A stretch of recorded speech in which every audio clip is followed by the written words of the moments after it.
This is the most important news right now from global politics. A crucial meeting with global implications. US President Donald Trump and Chinese President Xi Jinping are set to meet at the APEC summit in Gyeongju in South Korea shortly. The talks come amid a fragile trade truce and months of escalating tensions ahead of the meeting. President Trump sounded optimistic, saying, "I hope we are going to have a deal that's better than fighting, a great deal for both."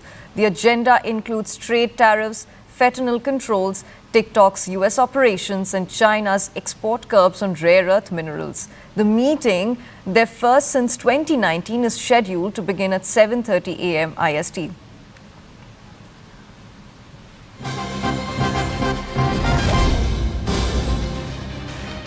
So we have breaking news coming in. Xi Jinping has departed China for South Korea ahead of Trump meeting. US President Donald Trump on his Truth Social post said that he's looking forward to his scheduled meeting with Chinese President Xi Jinping in Busan, South Korea. We're also given to understand that Donald Trump has landed in Busan.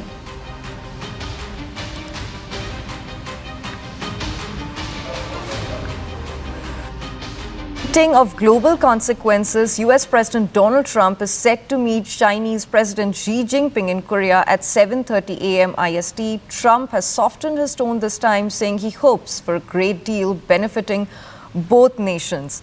So we have CNN News 18 Siddhant Mishra joining us live right now. Siddhant, first things first, please tell us, is this meeting signaling a thaw in the US-China relations after years of tariff tensions?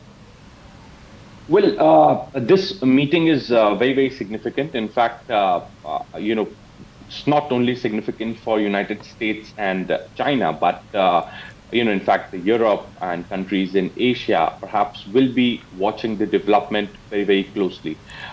Because, these two countries are the economic might. And in fact, after coming to power, perhaps the way President Trump has been trying to deal with China is very unusual. In fact, one day he threatens 100% tariff on China. The other day he pauses those tariffs. The challenge for President Trump is that he wants China to remove the export curb on the rare earth minerals, because the American companies, so that American companies can produce high-level chips. So that is what is on his agenda. In fact, if you see that he went to South Korea, he went to Japan, he was in Malaysia, all throughout his visit and his meetings with the leaders, perhaps he's signing the critical minerals agreement with these countries.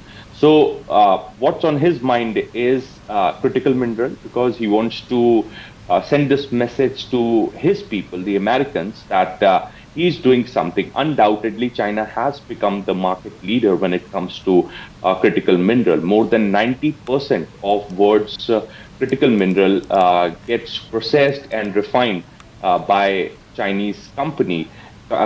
And perhaps, since there has been an export control which has been put in place by China, so American companies are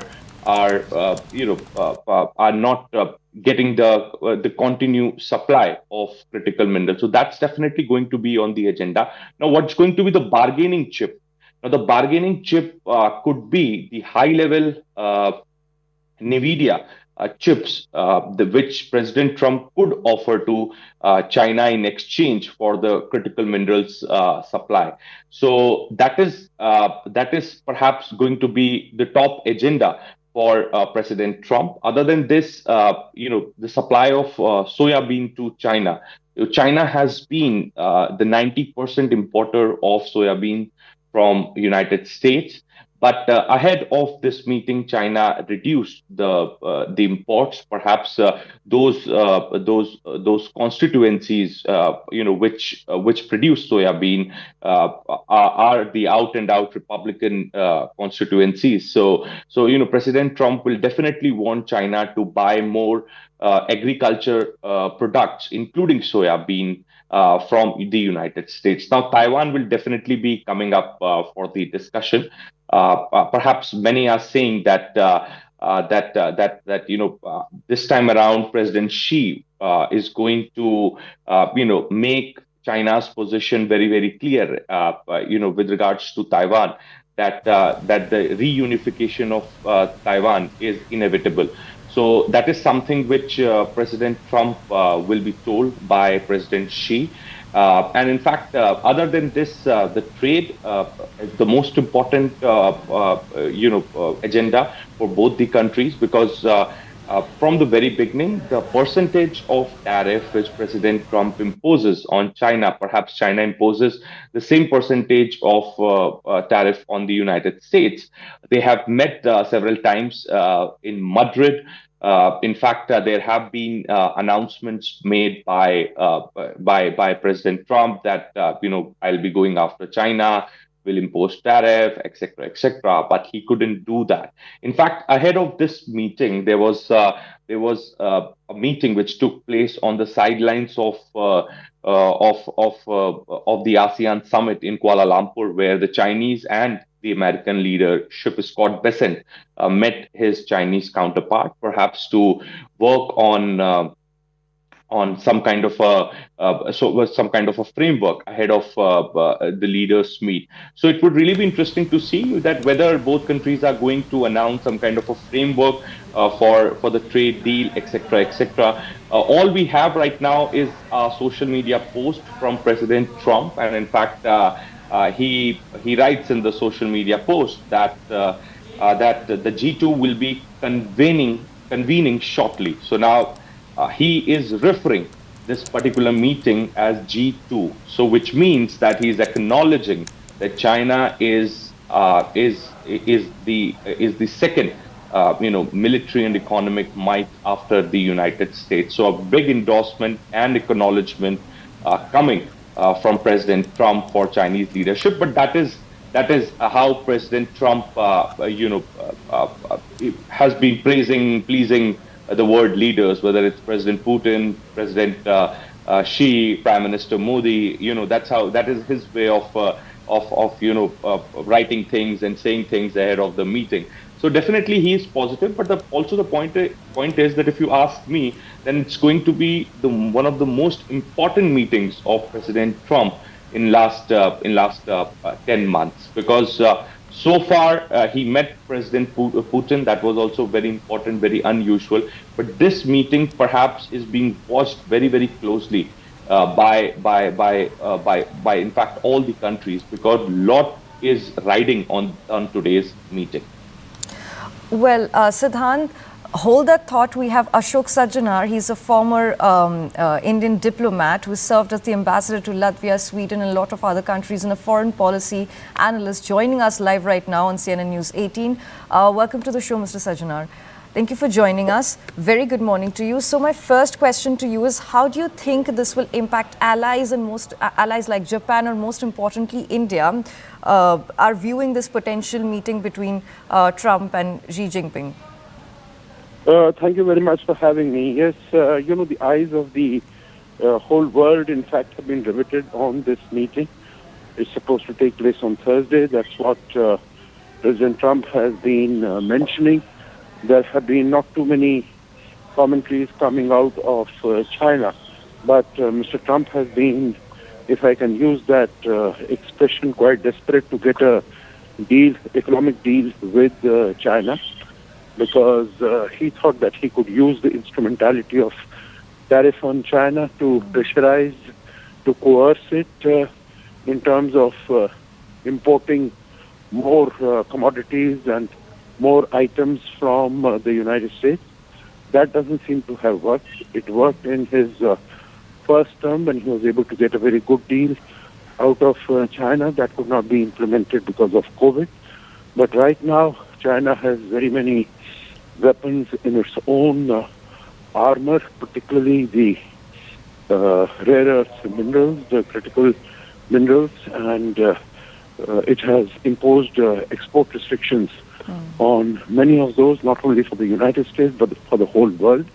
And that, of course, is having a huge adverse impact as far as the United States is concerned. So he has been talking, China has been non-committal, and in fact, the United States has been making concessions.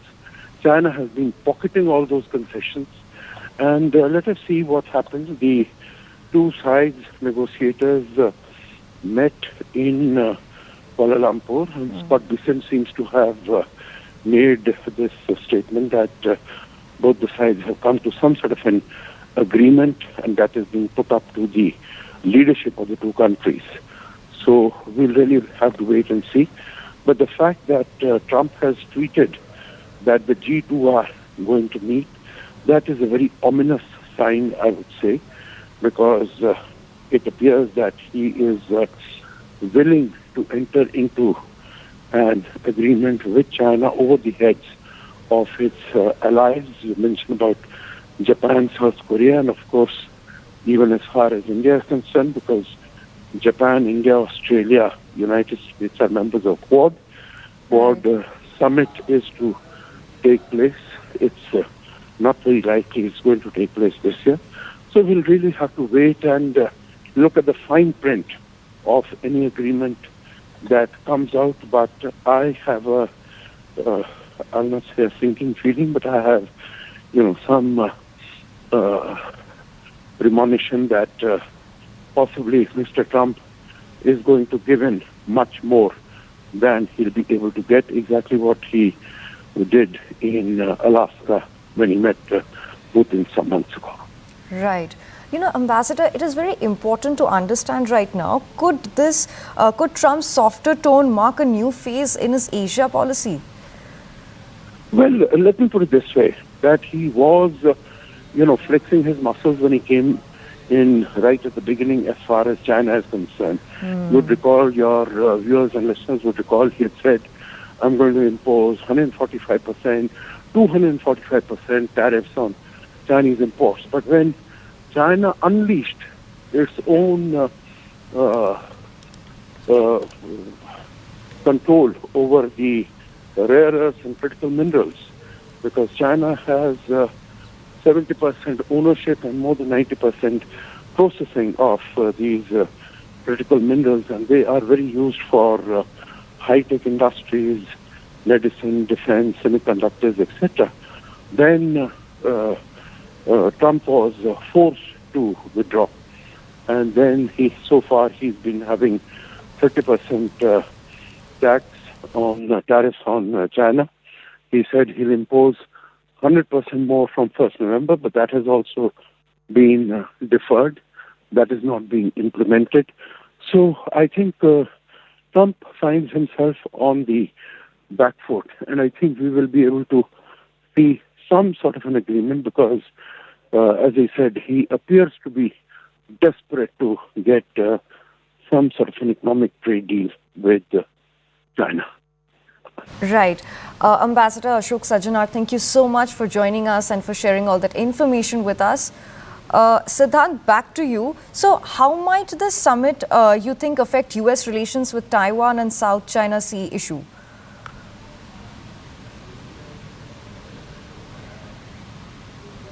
Siddhant, are you still with us?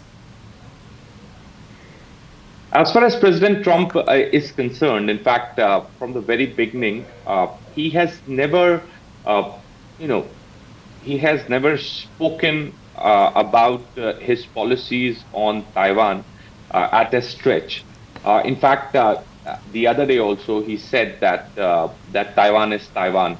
We will be having discussion on Taiwan, etc., etc. So, honestly, nobody knows that what's going to be President Trump's, stand, his policy for Taiwan. Now, when it was President Biden at that point in time, when there used to be, disturbance in the South China Sea, or perhaps Chinese forces doing some kind of a military drill exercise, etc. At that point in time, there used to be a sharp statement coming from the United States. During President Biden's tenure, there were high-level visits from the United States to Taiwan. Nancy Pelosi visited Taiwan.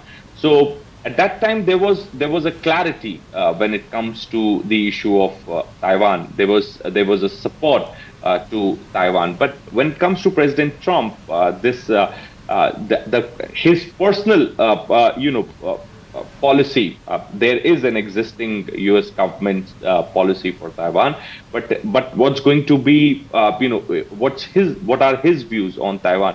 Perhaps is still unclear, and many experts say that this meeting, the kind of the way China has imposed the control, the export controls, etc. President Trump is under immense pressure. He is not holding cards, and he's not in a state to perhaps state United States policy for Taiwan, etc. All he wants is the supply of the critical minerals. In exchange for that, he's going to offer high quality chips to China. Then the 20% additional tariff for the fentanyl, that will definitely be discussed.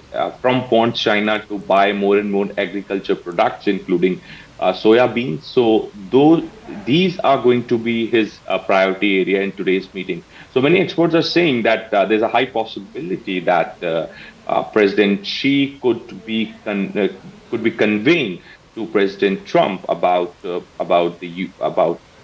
his position, China's position on Taiwan, and how it is inevitable the reunification will be taking place. So right now, if you ask me, then China definitely has an upper hand over the United States when it comes to the issue of Taiwan. Siddhant, hold that thought. We have another piece of information coming in. Breaking news. So ahead of Trump and Xi Jinping's meeting, the US president has announced that he has instructed the Department of Defense to begin testing nuclear weapons immediately in response to testing by rival countries, including China and Russia. President Trump has announced that the US will immediately begin testing nuclear weapons because of other countries' testing programs. So, Siddhant, back to you. How do you view the situation? Amid the meeting, he has asked people back in the US to start testing nuclear weapons. Well, I am, as far as this particular post is concerned, now U.S. President writes that United States has more nuclear weapons than any other country. This was accomplished, including a complete update and renovation of existing weapons during my first term. Because of the tremendous destructive power, I hated to do it, but has no choice. Russia is second and China is distant third.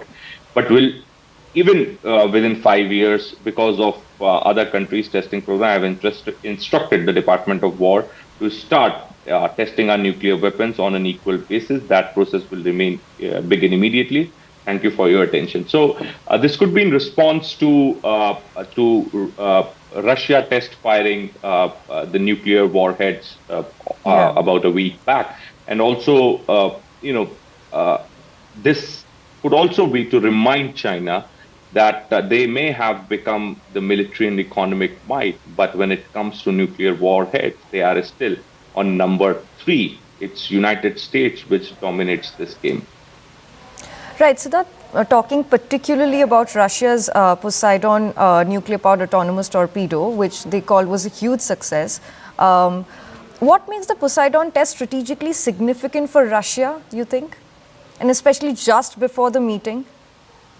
Well, look, the talks have collapsed between United States and Russia. In fact, it's quite visible. There have been no talks. In fact, Sergei Lavrov was expected to meet Marco Rubio. That meet could not take place. So in fact, President Putin the other day said that United States is escalating and tensions are escalating. So there would be these kinds of test firing, military drills, et cetera, et cetera, and that is expected. And perhaps, as I said, that this particular conflict could be coming for a discussion today in Busan as well, because President Trump has been saying it from a long time that he wants President Xi to help him solving the conflict in Europe. So he definitely will be seeking President Xi's help to send right signals to President Putin, and he wants President Xi to help him in ending this war. So that's definitely be going. That's definitely be also be going to be the top priority for the U.S. president. Hold that thought. We have KP Fabian joining us live right now on CNN News 18. Viewers, KP Fabian is a former ambassador who served in Sri Lanka, Iran, Italy, Ethiopia, Austria. Welcome to the show, Ambassador. Good morning. Good morning. So my question is, how might this Russian tests of Poseidon impact, NATO's defense posture in Eastern Europe? Yeah, I think we have to take note of a couple of facts. One is that as far as Ukraine is concerned, Russia has a local military advantage. As we know, NATO's defense expenditure is, you can calculate how many times that of Russia. NATO's GDP is how many times bigger than Russia. But all that doesn't matter. Russia has a local military advantage. That's point number one. Point number two is that I heard about nuclear weapons, the numbers and all that. Frankly, between you and me, the numbers don't matter. Once you start it, you can destroy the whole world without the 5,000 and odd, which America has, and Russia has a few more. You don't need all that. So that's not the point. The point is that if you look at the triangle, Russia, China, US, in Euclidean geometry, two sides together are always longer than the third side. So Russia and China together are stronger, longer than the United States.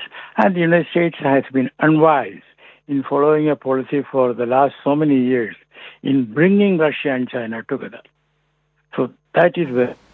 And I also heard about Trump trying to tell Xi Jinping that Xi Jinping should sort of tell Russia to stop the war. No, Trump may tell him, but nothing is going to happen.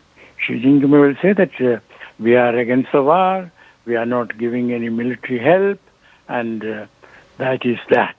And that if the war is continuing, it's because peace talks are not progressing.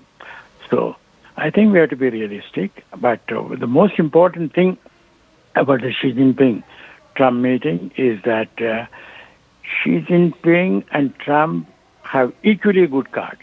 Mostly when you talk to America, America has the better cards. But here, it's more or less equal. Let's see. Ambassador, like you mentioned that America holds the upper hand right now during this meeting. How do you think global markets will respond if Trump and Xi announce some sort of tariff agreement, whether limited or not limited?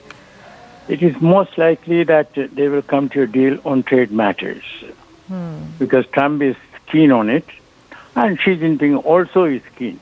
But Xi Jinping is a smarter player.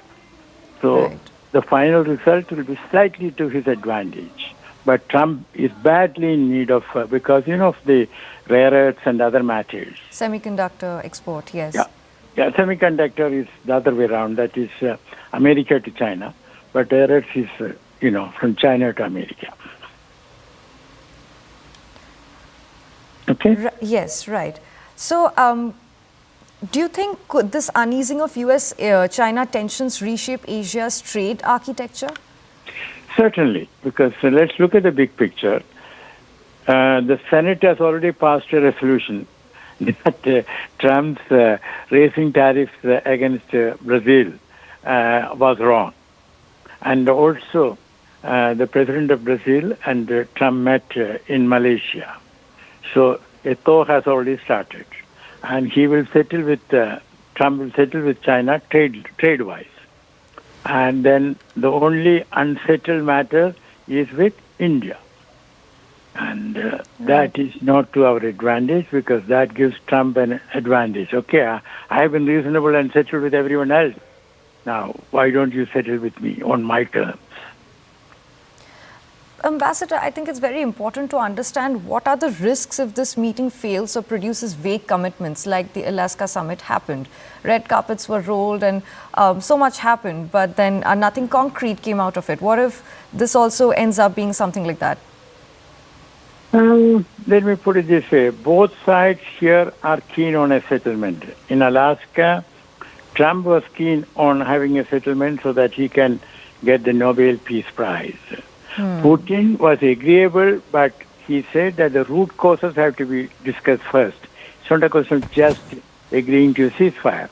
And Trump actually bought that.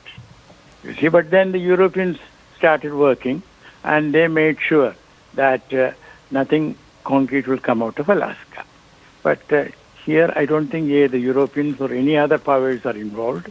And if Trump and Xi Jinping agree, nothing can stand in the way. Yes. Ambassador, hold the thought and we'll go back to our reporter Siddhant, CNN News 18's Siddhant Mishra. So do you think Trump's nuclear testing order is a deliberate signal to strengthen his bargaining position with China? Well, look, we really don't know why these orders are coming ahead of his meeting with President Xi, but definitely there are two messages which United States would like to send out. One, President Trump has said that G2 meeting will be convening. Perhaps it's in a way an acknowledgement of the fact that China is equal to the United States. But again, that is President Trump's way of praising the other country, their leadership, etc., etc. And the second is, ordering to test the nuclear warhead. So definitely, it's also a message that China may say that they are the economic might. China may say that they process 90% of the critical minerals worldwide. China may say that they are the military might. But the fact is, when it comes to the nuclear warhead, the United States is still leading, is still dominating. Perhaps look at it. These particular orders coming from President Trump ahead of meeting with President Xi. Now, you don't know because President Trump does not, function the way traditional diplomacy functions. It's a Trumpian style of diplomacy. So perhaps maybe in few hours from now, we would get to know more about why such orders were given ahead of the meeting. Right, Siddhant, like you mentioned that he doesn't exactly follow a traditional presidential method of dealing with things. So do you think the timing on the eve of Trump-Xi Jinping summit reshaping the agenda from economic cooperation, this nuclear testing could reshape the agenda? No, I don't think, because I cannot relate directly to this meeting because, I personally, what I have been hearing, reading, and after talking to people, that President Trump is under immense pressure when it comes to getting trade deal, finalized with China, and especially what's going to really dominate the agenda is going to be the critical minerals, because President Trump, there's a lot of pressure from the US companies on him to get the supply back from China. And in exchange for that, he could likely to offer the Blackwell high quality NVIDIA chips to China because, there was the export control on those chips, and China was at that point in time reacted to that. And it's the best quality chips that NVIDIA produces. So the NVIDIA chips could be his bargaining chip with China. So the focus would be on critical minerals in exchange for the high quality chips. The focus will definitely be on finalizing the trade deal. the focus will definitely, be on China purchasing more agriculture products from the United States. So, right now it looks like these three, will be the talking points and perhaps the focus area for the President Trump. Because remember, back in United States also, he's under immense pressure. On a daily basis, he has to justify his tariff policy. On a daily basis, he has to make a public statement that I stopped war. It is all because of trade, all because of tariff. Uh, you know, uh, I brokered mediation because of tariff, etc., etc. So definitely, when it comes to China, the focus would be to get a trade deal finalized. So that is something which President Trump wants desperately at this point in time. Right. So, Ambassador, going back to you, Ambassador Fabian, how do you think this meeting is being viewed back home, both in China and in the US? Interestingly, last year when the debate happened between Kamala Harris and Donald Trump, Harris very famously told him that Putin is always going to hold the upper hand in the conflict because he knows how to boost your ego very well. And that happened because they had the Alaska summit and so many telephonic conversations, that nothing materialistic, nothing concrete came out of that meeting. And all the telephonic conversations that has happened so far, even though Trump had promised during his campaigns that he will end the conflict within a day when he comes back to White House. But I think it's been 10, 11 months now, nothing concrete has happened yet. Now, if this China summit, meeting in Korea happens to become successful, how will it be viewed back home by the Dems and also in China? It's like this, some, senators and representatives in the United States belonging to Republican Party and the other Democratic Party have already stated that China should not get NVIDIA chips, semiconductor chips. Trump should not agree to it, but I don't think he has a choice. Trump will find it very difficult if it will be a big blow for him if the trade part of the talks doesn't succeed. So that will succeed. And Xi Jinping also needs it. And don't forget, the previous speaker mentioned about agricultural products. Basically, it is soybean. China is a great big importer of soybean, and they are not doing it, importing. And the soybean is cultivated in that part of the United States where the Republican Party is strong. So Trump is really vulnerable. So the trade part will go through. As regards Taiwan, Xi Jinping will tell Trump, listen, it is our business, none of your business. And he will make it very clear. As regards Ukraine, I don't think there will be any sort of progress on that. But China will respond, listen, we have been always for peace. We are not sending any military material. And it is for you to work it out. And we shall be glad to help you diplomatically. And that is that. Right. Trump is vulnerable. That is probably the top headline for the day today. Thank you, Ambassador. Thank you so much for sharing all that input with us. Thank you, Siddhant, for joining us for all the information.